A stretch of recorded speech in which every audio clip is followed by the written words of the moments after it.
네, 안녕하세요. 4월 14일 월요일 KB 리서치 모닝미팅 시작하겠습니다. 먼저 전일 마감 시황입니다. 임정은 연구원입니다. 네, 안녕하세요. 시황팀 임정은입니다. 지난주 증시 동향 정리하겠습니다. 지난 금요일 국내 증시는 매물 소화가 진행되는 혼조세로 마감했습니다. 상호 관세 충격파에 시장 전체의 위험 회피가 높아졌던 지난주 월요일과는 달리 관세 영향 정도에 따른 업종별 차별화가 본격 진행되면서 자동차주가 약세를 보인 반면 조선주의 강세가 두드러졌습니다. 반도체 대형주도 약세를 보였지만 종목별 흐름이 엇갈렸으며 바이오 업종은 선방하는 모습이 나타났습니다.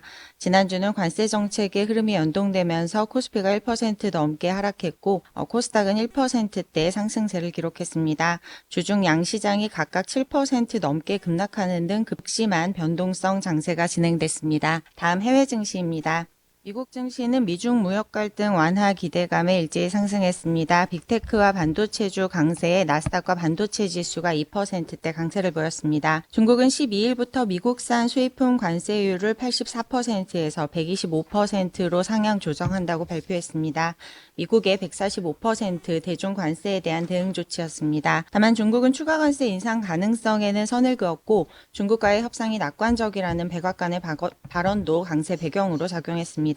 한편 4월 미시간대 소비자 심리지수 예비치는 22년 6월 이후 최저 수준으로 악화됐고 1년 기대 인플레이션은 6.7%로 급등했습니다. 미국 10년물 국채금리는 중국이 대미관세율을 125%로 높이면서 불안감이 지속된 가운데 상승했고 달러는 셀 USA 기조의 장중 100포인트를 하회하는 등 매도세가 연장됐습니다. 관점 포인트입니다.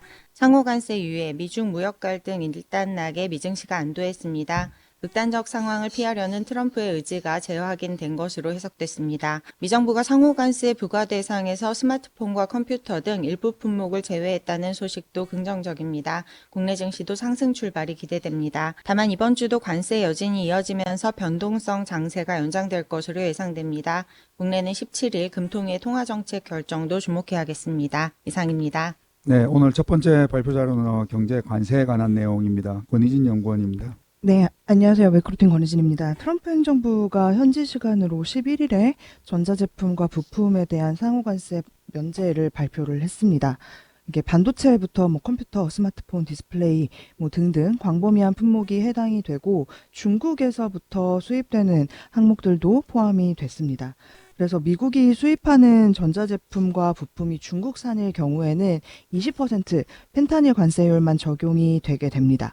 이번에 발표되는 항목들 수입에서 중국산 비중이 굉장히 압도적인데요. 그래서 이전에 상호관세 유예 조치에서 배제가 됐던 중국으로부터의 수입이 면제 대상에 들어갔다라는 점이 반가운 소식입니다. 미국 기업들의 비용 부담을 좀 크게 덜어줄 가능성이 높고요. 추후에 품목 관세가 발표가 될 거라고 지금 예고가 되고 있습니다만 기존에 발표가 됐었던 막 100%가 넘어가는 초고율의 관세까지는 아닐 가능성이 높아 보입니다. 미국이 중국으로부터 수입하는 품목들 중에서 한 22% 정도가 이번 정책 대상에 속하는 만큼 미국의 실효 관세율 급등 우려는 좀 낮아질 걸로 생각을 하고 있습니다. 한국 같은 경우에는 미국으로 수출 감소하는 거 이런 직접적인 영향 못지않게 중국이 미국에 수출하는 감소에 따른 간접적인 영향도 크게 받게 됩니다. 그래서 이런 점을 고려를 해서 생각을 해보자면 이번 발표 때문에 한국의 대중 수출 감소폭이 완화가 되면서 국내 수출에서도 하방 리스크가 좀 경감이 될 수 있을 걸로 기대를 합니다. 다만 이제 미국 첨단 기술 기업들이 외국에 생산을 의존하게 두지 않겠다라고 하는 트럼프 대통령 의지는 좀 여전하게 유지가 되고 있는 중이고 그래서 미국에서 생산해라라고 하는 정책 기준은 지속이 될 가능성이 높다라고 생각을 합니다. 14일에 트럼프 대통령이 반도체 품목 관세에 대해서 구체적인 안을 발표를 하겠다고 이야기를 해놓은 상황이기 때문에 관련해서 좀 지켜볼 필요가 있을 것 같습니다. 지난주에는 미국에서 중국 외 국가들에 대해서 고율의 상호 관세를 90일 동안 유예하는 조치가 발표가 됐는데요. 일단 시간을 벌게 되면서 2분기에도 미국 제조업체들 그리고 유통업체들의 재고 축적 흐름이 좀 이어질 가능성이 높다라고 생각을 합니다. 유예 기간 중에 협상 내용에 따라서 관세율이 좀 낮아지는 국가가 있기는 하겠습니다만 이전에 발표됐던 상호 관세율이 유지되는 국가도 있을 거다라고 하는 불확실성이 좀 큰 상황이기 때문에 일단은 대비하기 위해서 기업들이 수입품 재고를 확충할 가능성이 높다고 생각을 합니다. 그리고 트럼프 1기 때 중국 관세율 인상됐을 때 경험을 좀 생각을 해보면 이 높아진 관세 부담을 미국의 수입업체들이 대부분을 흡수를 한 걸로 분석이 되는데요. 이렇게 마진이 압착되면서 가격으로 전가는 좀 별로 하지 못했던 경험들 때문에 아마 기업들이 재고를 좀 더 쌓는 수요가 높아질 걸로 생각을 합니다. 물론 지금 소비 심리가 약한 상황이기 때문에 재고를 막 크게 늘릴 만한 환경은 아니기는 합니다만 지금 재고 레벨이 그렇게 높지도 않은 상황이기도 합니다. 그래서 재고를 확충하면서 발생하는 선수요가 있어서 아마 중국 이외의 국가들로부터 미리 수입하는 이런 것들이 2분기에도 비교적 높게 지속이 될 가능성이 크다고 생각을 합니다. 다만 수입 증가는 이게 순수출을 줄이기 때문에 성장률 측면에서는 하방 요인이고요. 그래서 상호관세 부과가 유예가 되었음에도 불구하고 미국의 상반기 성장세에 대한 눈높이는 좀 낮출 필요는 여전히 좀 있겠다라는 생각을 가지고 있습니다. 이상입니다. 네, 다음은 채권시장에서 WGBI 편입 지연에 관한 내용입니다. 임재균 연구원입니다. 예, 안녕하십니까. 채권팀 임재균입니다. WGB가 아니라 그 미국채 금리에 대해서 말씀을 드리도록 하겠습니다. 미국채 금리가 상단인 두 가지 신호를 저희는 포착을 했고요. 미국채 매수 의견을 제시를 합니다. 최근에 미국채의 투매가 나오면서 금리가 큰 폭으로 상승을 하고 있습니다. 미국채 10년물 금리는 지난주 금요일 장중 4.5%, 30년 금리도 4.95%까지 상승을 했습니다. 이거에 대한 여러 가지 이유가 있겠지만은 결국에는 투매는 트럼프의 관세 정책에 따른 영향이라고 보고 있는데 관세 정책에 대한 공포는 정점을 지나고 있는 것으로 저희는 판단을 하고 있습니다. 트럼프 대통령은 상호 관세 발효 이후 13시간 이후에 중국을 제외한 모든 나라에 대해서 10% 관세율을 적용한다고 언급을 했고요. 중국과 미국이 서로 보복을 하면서 관세율이 100% 이상까지 높아졌지만은 중국은 더 이상 미국의 보복에 대해 무시할 것이라고 발표를 했습니다. 트럼프 대통령도 그간 중국과 협상을 기다렸던 만큼 중국이 한 발 뒤로 물러나면서 협상 가능성이 높아졌다고 저희는 보고 있습니다. 또한 트럼프 대통령도 더 이상 관세 정책을 강하게 밀어붙일 명분이 사라졌다고 보고 있습니다. 트럼프가 관세를 원하는 이유 중 하나는 감세를 위한 것인데요. 감세를 실행할 경우 재정적 확대가 불가피하고 이거에 따른 수입을 관세로 보완하겠다는 것입니다. 다만 감세안을 포함한 내년 예산 결의안이 상원에 이어 지난주 하원까지 통과가 되면서 예상보다 빠르게 진행이 되고 있습니다. 감세안 처리에 속도가 붙으면서 트럼프 대통령도 굳이 경기 둔화 우려로 강경한 관세 정책을 펼칠 이유는 사라졌다고 보고 있습니다. 금리에 대한 부담도 존재하는데요. 트럼프 대통령은 주식시장 하락에 대해서도 걱정하지 않는다라고 언급을 했지만은 최근 금리 상승에 대해서는 조금 우려를 하고 있는 모습입니다. 특히 미 10년 금리는 4.5%로 2023년 11월보다 낮지만은 당시 기준금리는 5.5였던 반면에 현재는 4.5%로 더 낮은 상황임을 고려하면 높은 수준이라고 저희는 보고 있습니다. 만약에 미국채가 투매로 금리가 더 상승할 경우 경기 및 신용시장에 여러 부작용 우려가 나타날 수 있고 이런 것들은 트럼프 관세 정책을 더 완화시킬 수 있다라고 보고 있습니다. 또한 4월 30일에 발표가 되는 5월에서 7월 만기별 국채 발행 계획에서 전체 이표채 발행 규모를 유지하더라도 장기물 쪽에 비중을 축소하면서 금리 안정을 꾀할 수 있을 것으로 저희는 보고 있습니다. 연준의 개입 가능성도 존재를 하는데요. 연준 같은 경우는 시장이 작동하지 않을 때 개입을 하는 것으로 알려져 있는데 최근 콜린스 보스턴 연은 총재가 시장은 계속 원활하게 기능하고 있지만은 추가적인 우려가 발생할 경우에 이를 해결할 수단을 갖고 있다라고 언급을 했습니다. 향후 금리가 상승할 경우 연준은 QT의 조기 종료 등 유동성 공급을 통해 채권 금리를 안정화시킬 수 있을 것으로 예상을 하고 있습니다. 이상입니다. 네, 다음은 원자재 시장 국제유가에 관한 내용입니다. 오재영 연구원입니다. 네, 트럼프 관세 이슈 이후로 금은 상승하고 유가는 하락하는 모습이 지속되고 있습니다. 국제유가가 배럴당 60달러 선까지 급락을 했습니다. 이번에 오펙 플러스가 증산량 확대를 하면서 이러한 이슈도 좀 유가 낙폭을 키웠고 지금 지정학적 리스크와 이제 오펙의 감산에 민감하게 반응하던 국제유가도 이제는 침체 우려에 보다 집중하고 있는 모습입니다. 관세 이슈로 인해서 실물 경기 둔화 또는 침체 가능성이 좀 높아지고 있는 가운데 유가의 하방 압력이 우세할 것으로 예상을 합니다. 최근에 이제 미국의 원유 재고 데이터도 수요 둔화를 시사를 하고 있습니다. 주간 미국 상업용 원유 재고가 2주 연속 증가를 했고요. 3월 미국 ISM 제조업 지수도 예상치 및 기준치를 좀 하회하는 모습, 그리고 1분기 미국 GDP 성장률이 전분기 마이너스 성장률 추정이 되고 있는 상황, 이런 것들을 반영해서 유가의 약세는 좀 지속될 가능성이 높다라고 생각을 하고 있습니다. 오펙 플러스가 이번에 예고했던 증산보다 더 증산할 계획을 발표하면서 공급 측 충격으로 작용을 했는데, 지난해 오펙 플러스가 올해 4월부터 증산 계획을 좀 발표를 했습니다. 근데 이러한 증산 계획보다 지금 4, 5, 6월을 하루 41만 배럴 추가 생산을 시사를 하면서 기존에 제시했던 스케줄보다 추가적으로 좀 증산을 강화하는 모습이고, 이에 따라서 오펙의 유가 방어 기대감마저 좀 희미해진 상황으로서 유가의 하방 압력이 좀 높지 않을까라고 생각을 하고 있습니다. 이상입니다. 네, 다음은 ESG 브리프입니다. 김준섭 연구원입니다. 예, 안녕하십니까. ESG 담당 김준서입니다. 이번 주 글로벌 ESG 브리프에서는 청정에너지 전환 속도 관련 사항과 글로벌 행동주의 관련 동향을 업데이트해 드리도록 하겠습니다. 먼저 재생에너지 개발인데요. 재생에너지 개발 위축 우려가 지속되고 있는 가운데 2024년에는 시장 주도의 청정에너지 전환, 재생에너지 개발이 지속 중인 것으로 확인이 되고 있습니다. 태양광 발전을 중심으로 해서 청정에너지 비중은 40.9%를 돌파를 했는데요. 태양광 발전량은 전년 대비해서 29% 증가한 474테라와트 아워가 되면서 3년 만에 발전량이 2배로 늘었기 때문입니다. 전체 전력 에너지 수요가 4%대로 폭증하고 있음에도 불구하고 화석연료 발전량이 전년 대비 1.4% 늘어나는데 불과했는데요. 이 점이 재생에너지 관련 경제성이 충분히 경쟁력을 갖고 있음을 시사하는 부분입니다. 특히 2023년 이후 신규 도입된 재생에너지 프로젝트의 80% 같은 경우에는 화석연료 발전 대비해서 경제성이 충분히 높은 것으로 분석되고 있으면서 재생에너지 중심의 개발 추세가 더욱 가속화될 전망입니다.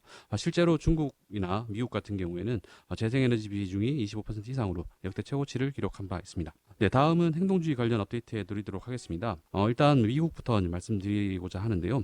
미국 같은 경우에 정치적 환경 변화와 SEC의 해석 변화로 주주 행동주의 활동이 다소 위축되는 모습을 보이고 있습니다. 엑선모빌 같은 경우에는 25년 만에 주주 제한이 없는 총회를 맞이했고요. 그리고 기후 관련 행동주의 단체들도 결의안 제출을 중단하는 추세입니다. 그러나 저희가 이제 주목하고 있는 부분은 현금성 자산이 많고 그 PBR 같은 멀티플이 낮은 기업들에 대해 자본 배분 전략 재검토와 중장기 성장 로드맵 제시 관련한 주주 행동주의는 여전히 활발하다라는 점을 확인하고 있고요. 그리고 한국 같은 경우에도 K 주주 행동주의라는 이름으로 국내 행동주의 투자자들 사이에서 단기 시색 차익보다는 기업 가치 제고에 초점을 맞추는 트렌드가 관찰되는 동향입니다. 즉 글로벌리 과도한 주주하는 요구보다는 자본의 효율적인 재배분과 성장 투자 촉진을 제한하는 경우가 시장에서 더 호응을 얻는 것으로 보이고 있습니다. 이번 주에는 재생에너지 발전 비중 증가 그리고 행동주의 펀드 동향 같은 부분을 말씀드렸습니다. ESG가 장기 기업 가치에 미치는 영향이 대표적인 사례라고 판단이 됩니다. 자세한 내용을 리포트를 참고해 주시면 좋겠습니다. 자입니다. 네, 다음은 음식료 업종 중에서 라면에 관한 자료입니다. 류은혜 연구원입니다. 안녕하세요. 음식료 담당 류은혜입니다. 라면 관련해서 인덱스 자료를 작성했습니다. 하반기 한국 라면업체는 미국 라면 사업의 신규 국면에 진입할 예정인데요. 이에 따라 라면업체의 밸류에이션 리레이팅을 기대합니다. 리레이팅 요인은 총 3가지인데 첫 번째는 해외 비중 상승에 생산 능력 증설 효과가 동반이 되는 점이고, 두 번째는 주요 고객층이 과거보다 크게 확대된 점, 그리고 세 번째는 고 ASP 지역 확대로 인한 이익 펀더멘털의 개선으로 제시합니다. 목표 주가 기준 12개월 포워드 P는 삼양식품 21배, 그리고 농심은 16배입니다. 음식료 산업 최선 호주로 농심을 제시하고 관심 종목으로는 삼양식품을 추천합니다. 농심은 2분기부터 실적 모멘텀이 많은데 내수 가격 인상 효과 그리고 신라면 툰바 해외 출시 효과가 본격화될 전망입니다. 그리고 미국에서의 라면 가격 인상도 관전 포인트입니다. 삼양식품 같은 경우에는 밀양 2공장 가동 효과가 3분기에 본격화될 전망이고요. 그리고 수출 기업이라서 관세 영향이 불가피하기는 하지만 상호 관세 부과가 유예되면서 단기 우려가 해소되었습니다. 2023년부터 2029년까지 미국 라면 시장은 연평균 7.1% 성장하면서 글로벌 라면 시장 성장률을 상회할 전망입니다. 아직까지 미국 라면 시장은 성장 잠재력이 큰 시장이고요. 최근에 중산층 그리고 젊은 백인까지 고객층이 확대가 된 걸로 확인이 되고, 그리고 비국물 라면과 컵라면 수요도 함께 높아지고 있습니다. 그 시장 내에서도 좀 챌린지에 적합하고 그리고 프리미엄 라인업에 속하는 제품들의 판매가 보다 활발하게 이루어질 것으로 예상합니다. 미국 라면 고객층이 과거 아시안과 히스패닉 위주에서 현지 백인까지 확대되면서 템 확대가 함께 나타나고 있습니다. 라면 구글 트렌드를 살펴보면 과거 트렌드가 높았던 지역은 아시안과 히스패닉 비중이 높았던 미국 서부였던 반면에 최근 트렌드는 백인 비중이 상대적으로 높은 중부와 동부까지 이동을 하고 있습니다. 코로나19를 거치면서 이런 현지 백인을 중심으로 한국 라면의 인지도가 상승을 했고 이에 따라서 미국 라면 시장이 가파른 성장을 보였습니다. 2015년 이후에도 이렇게 넓어진 고객층을 기반으로 미국 라면 시장도 그렇고 한국 라면 시장도 함께 성장을 이어나갈 것으로 전망합니다. 자세한 내용은 리포트 참고 부탁드립니다. 감사합니다. 네, 다음은 미디어 광고 업종에 관한 내용입니다. 최홍현 연구원입니다. 미디어 업데이트 세 가지 드립니다. 첫 번째로는 광고 반등은 2분기보다는 하반기로 예상을 하고 있습니다. 최근 경제적 불확실성 그리고 정치적 불확실성이 커지면서 2분기가 통상적으로 성수기임에도 광고 집행은 크게 늘지 않을 것이다 라고 생각을 하고 있습니다. 두 번째로는 스포츠 컨텐츠 중요성이 커지고 있습니다. 대표적인 예가 OTT라고 생각을 합니다. OTT의 트래픽은 최근 드라마보다도 스포츠 컨텐츠의 유무에 따라서 움직이고 있습니다. 특히나 OTT가 광고 부분에서 성장 동력을 찾고 있다는 점도 향후에 OTT가 스포츠 투자를 늘릴 것으로 보는 근거 중 하나입니다. 라이브는 콘텐츠 몰입도를 높일 수 있어서 광고 효과를 높일 수 있기 때문입니다. 마지막으로 글로벌 OTT 콘텐츠 수급 변화가 나타나고 있습니다. 넷플릭스는 최근 SBS와 MOU 체결 이후 SBS 콘텐츠 비중을 높이고 있습니다. 넷플릭스 입장에서는 특정 사업자와의 거래를 늘리면서 협상력을 높여줄 필요가 없습니다. 따라서 다양한 콘텐츠 제작사를 활용하면서 제작비를 통제할 가능성이 높다라고 생각을 합니다. 결론적으로 최근에 이제 미디어 광고는 한알령을 제외한다면 쉽지 않은 상황이다라고 생각을 하고 있습니다. 다음으로 CJCGV 말씀드리겠습니다. CJCGV에 대해서 투자 의견을 홀드로 제시하고요. 목표 주가를 5,000원으로 하향 조정합니다. 목표 주가의 주된 하향 원인은 관람객 추정치 조정에 따른 영업이익 하향 조정입니다. CJCGV는 인력 효율화, 올리브 네트워크스 편입을 통해서 재무 개선을 노력하고 있습니다. 하지만 국내 영화 부분에서 관람객 수 부진이 지속되고 있어서 개선 속도가 다소 느릴 것으로 예상을 하고 있습니다. 1분기 같은 경우는 중국에서는 박스오피스 관람객 수가 좋았으나 한국에서는 부진이 이어졌습니다. 이에 따라서 영업이익 컨센서스를 2% 하회할 것으로 추정을 하고 있습니다. 최근에 CGV는 4DX에서 성장 동력을 찾고 있습니다. 특별 상영관 수를 1,300개로 늘릴 예정입니다. 최근에 이제 미국에서 마인크래프트가 흥행에 성공하면서 극장 밸류체인 반등이 나타나고 있습니다. 한국에서는 4월 26일 개봉 예정인데 이 또한 성과를 지켜볼 필요가 있다라고 생각을 합니다. 이상입니다. 네, 다음은 스마트폰에 관한 내용입니다. 이창민 연구원입니다. 아이디리스 이창민입니다. 스마트폰 쪽으로 관세 면제가 발표되어서 관련 업체 주가 상승 전망을 하고 있습니다. 미국 관세 국경 보호국이 특정 물품 상호관세 제외 안내를 통해서 스마트폰과 노트북 등 20개 품목을 상호관세 부과 대상에 제외한다고 발표를 했는데요. 관련해서 이제 관세 부담이 컸던 애플에 대한 우려가 완화될 것으로 전망을 하고 있습니다. 애플은 중국에서 80% 이상의 아이폰을 생산을 하고 있는데요. 기존에 미국이 중국을 대상으로 145%의 관세를 부과함으로써 심각한 타격을 전망케 하고 있었습니다. 하지만 이제 너무 숫자가 현실적이지 못했기 때문에 오히려 이제 애플에 대한 관세가 경감될 것으로 KB증권은 전망을 했고 4월 10일 레포트를 통해서 결국은 이제 애플뿐만 아니라 전자기기 전반에 대한 관세 경감 조치가 이루어졌습니다. 결국 이제 미국 기업인 애플과 미국에 있는 소비자들에게 이 영향이 더 들어오기 때문에 계속해서 강화하기는 힘들 것으로 좀 전망을 했습니다. 애플향 업체 수혜를 전망을 하고 있고요. 삼성전자나 메모리 업체들도 전자기기 관세가 감소하면서 수혜를 받을 것으로 기대를 하고 있습니다. 다만 리포트 발간 이후에 중국에 대한 전자기기 관세가 145%가 아니라 20%라는 수정된 그런 트럼프 대통령의 의견이 나왔고 이후에 다른 의견들도 나올 수 있기 때문에 불확실성은 계속될 것으로 전망하고 있습니다. 이상입니다. 네, 다음은 포털과 게임에 관한 자료입니다. 이선아 연구원입니다. 안녕하세요. 인터넷 게임 담당 이선아입니다. 3월 이커머스 주요 GMV부터 살펴보도록 하겠습니다. 3월 주요 이커머스의 총 거래 대금은 14.4조 원으로 전년 동기 대비 그리고 전월비 모두 증가하는 모습이었습니다. 특히나 2위 사업자인 네이버가 쿠팡과의 거래 대금 격차를 지속적으로 축소 중입니다. 한편 스타컴의 GMB가 전월비 약 19%가량 증가했는데 홈플러스의 기업회생 신청에 따라서 고객 흡수 효과가 나타난 것으로 해석이 되고 있습니다. 시커머스는 알리익스프레스가 창립 15주년 행사를 진행하면서 전월비 약 40% 증가세를 보였고 봄 나들이 및 옷 교체 수요가 확대되면서 카카오티와 지그재그가 유의미한 상승폭을 기록했습니다. SNS 플랫폼 살펴보도록 하겠습니다. MAU는 1위인 유튜브와 카카오톡의 MAU 간 격차가 점점 더 확대되는 모습을 보이고 있는데요. 특히 카카오톡의 MAU가 0.9% 역성장한 영향이 있습니다. 한편 메타의 텍스트 기반 SNS 플랫폼 스레드가 MAU 500만 명을 돌파하면서 가파른 성장세를 보이고 있는데요. X의 피힌수 이후 정책 변화에 대해 불만을 가지고 이탈한 유저들을 스레드가 흡수한 영향으로 판단하고 있습니다. 웹툰 콘텐츠의 경우 네이버 웹툰 합산 매출액이 전년 동기 대비 약 46% 증가하고 카카오 스토리 합산 매출액은 전년 동기 대비 약 10%가량 증가했습니다. 두 플랫폼 모두 일본 내 서비스 매출 증가가 지표 개선을 이끌었습니다.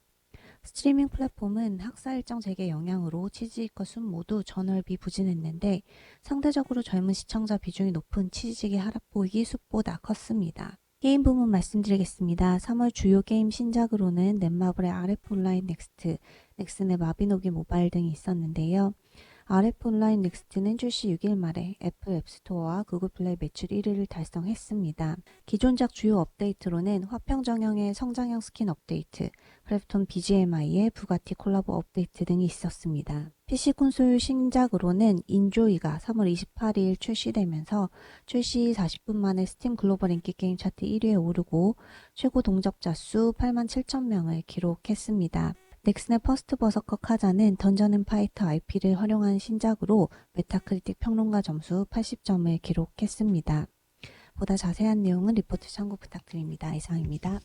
네, 오늘 마지막 자료 상법 개정과 행동주의의 환경의 변화에 관한 자료입니다. 박건영 연구원입니다. 네, 안녕하세요. 지주회사 담당 박건영입니다. 최근 이사의 충실 의무 대상을 회사에서 주주로 확대하는 상법 개정안에 대해서 저희는 행동주의 투자 측면에서도 주목할 필요가 있다고 판단이 됩니다. 실제로 국내 300개 상장기업을 대상으로 실시한 설문조사 결과에 따르면 83%가 상법 개정 시 주주의 기업 경영 관여가 더욱 활발해질 것으로 예상을 했습니다. 이는 제도적 변화가 행동주의 펀드의 국내 활동 환경을 개선할 가능성을 시사를 합니다. 따라서 최근 글로벌 행동주의 현황과 행동주의 목적 및 전략 유형을 살펴봤습니다. 행동주의 동향부터 살펴보겠습니다. 글로벌 행동주의 활동은 2018년에 피크를 쳤습니다. 코로나19 이후에 일시적으로 주주 행동주의 캠페인 수가 하락했지만 2024년 243건을 기록하면서 이전 수준에 다시 접근을 하고 있습니다. 미국이 여전히 주주 행동주의의 핵심지인데요. 최근에 주목해야 될 점은 2024년에 아시아 지역 캠페인 수가 처음으로 유럽을 초과했습니다. 일본의 영향이 가장 크고요. 한국 또한 증가 추세입니다. 행동주의 유형을 살펴보겠습니다. 크게 세 가지로 분류를 할 수 있습니다. 첫 번째는 지배구조 개선형, 두 번째는 사업구조 재편형, 세 번째는 주주환원 요구형입니다. 경영진 교체를 통해서 지배구조를 개선하여 기업 가치를 높이는 것이 지배구조 개선형이고요. 최근에 스타벅스와 그리고 디즈니가 이사의 변화를 요구받은 사례가 있습니다. 마지막으로 한국의 주주관여 형태를 좀 살펴보면요. 말씀드렸듯이 지배구조 개선형이 두 번째로 지금 현재 요구를 많이 받고 있고 주주 환원이 첫 번째로 요구를 가장 많이 받고 있습니다. 따라서 향후에 한국 상법 개정 시 한국의 주주 관여가 어떻게 일어날지 주목해야 될 점입니다. 이상입니다.